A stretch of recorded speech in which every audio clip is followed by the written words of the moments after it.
Some drones, like the Taygetan ones, are also equipped with a tractor beam.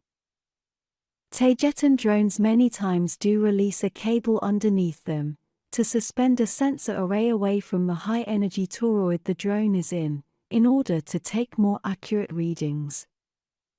When seen, this causes people to confuse them even more with a simple weather balloon. When they are sampling an area, this is usually done for scientific purposes, and their three main analysis instruments are the energy frequency matrix analyzer, the laser spectrometer, and the full spectrum chemical analyzer. One of the most obvious and common uses of this kind of drone is to print crop circles. Although there are many reasons to print such circles and formations, the main one is to place a time and space temporary marker, like an X painted in a cave wall someone is exploring.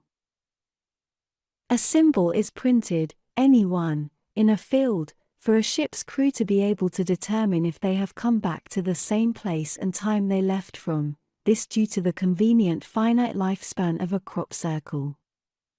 They use them mostly as markers for themselves and for other ships when doing time jumping or time travel, or whenever they need a marker for any reason. Most were never meant for humans. They are ET communicating with ET, and countless races do this. But I must say that nowadays crop circles are being printed all over the world by extraterrestrials for just about any reason, from temporal markers, to alleged DNA activators, to simple entertainment to see what humans make of them. Sometimes just for a laugh.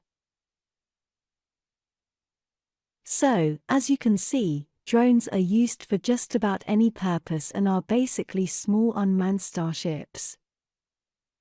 They usually come out of a larger manned starship, their mothership, where they are stored in a line and in long tubes, usually by the nose area of a larger craft such as a Toleka class heavy cruiser.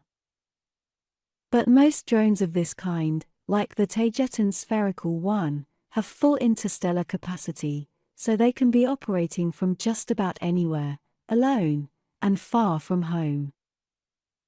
This kind of drone has full artificial intelligence and make their own decisions in the field, or can be remotely operated from a room inside a larger manned starship. They have full telemetry, and the crew of their mothership can guide and watch the drone's activity and video feed in real time.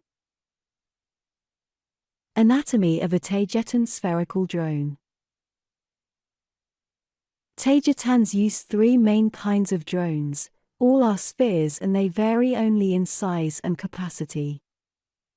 The smaller ones are hand-held and usually used by an operator on a field for situational awareness of a special ops team, in human terms. They are used by ground personnel and are the approximate size of a baseball, although some can be as large as a basketball. The second type is not very widely used, and it is a spherical starship that can operate alone for extended periods of time in deep space. Their size varies a lot but can be as large as any manned starship. The most commonly used Taygetan drone is the one I'm going to describe in detail. It is a perfect sphere, 110 centimeters, or 43.30 inches, in diameter. It has a polymorphic titanium alloy outer shell, or hull, that can heal itself when suffering minor to medium damage. In its geometrical center it has a high-efficiency, crystal core, 0-point reactor as its power source. This reactor is about the size of a large melon. This 0-point reactor is located inside another protective shield that houses all its necessary functions and subsystems such as its cooling and power managing systems. Next, describing from the inside out, there are the spinning turbine control systems and then the counter-rotating spherical turbines that use an enriched mercury-based superconductor fluid that is similar, but not exactly the same, as red mercury. These internal spinning spheres create a toroid shape, computer-controlled, electromagnetic vortex that propels the craft, creating a gravity distortion around the drone, much like on larger starcrafts as well. This engine also permits the drone to completely change its internal frequency, enabling it to jump into hyperspace at any time. See my Stellar Navigation Basic Principles video for more details on this. After the spherical turbine engines and their internal housing, the next space consists of several shielded compartments containing the drone's artificial intelligence and sensor control systems and subsystems. Then immediately under the protective armored hull you will find the sensors placed all along its hull, but mainly at the sphere's equator. The drone's armament is also found here, and it is retractable and not visible most of the time. The armament usually consists of 4, or quad, plasma cannon with its power fed directly from the central reactor and carry a quite significant destructive power. In spite of its warlike capabilities, these drones are very rarely used for those purposes, as their main purpose is surveillance and situational awareness for the crew of a large manned starship in Earth orbit far above. The drones are used to monitor, follow, and understand just about anything and everything that is happening on Earth, or in any case, on any other planet they may be interested in studying or observing.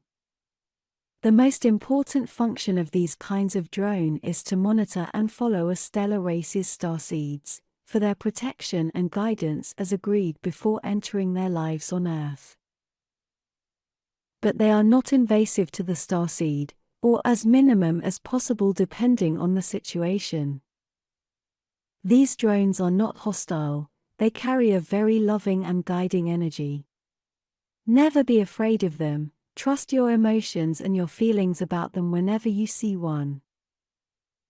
It is true that the negative races also use drones, but they rarely use spheres.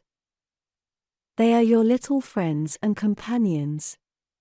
A little message of, "We are here and we are taking care of you,"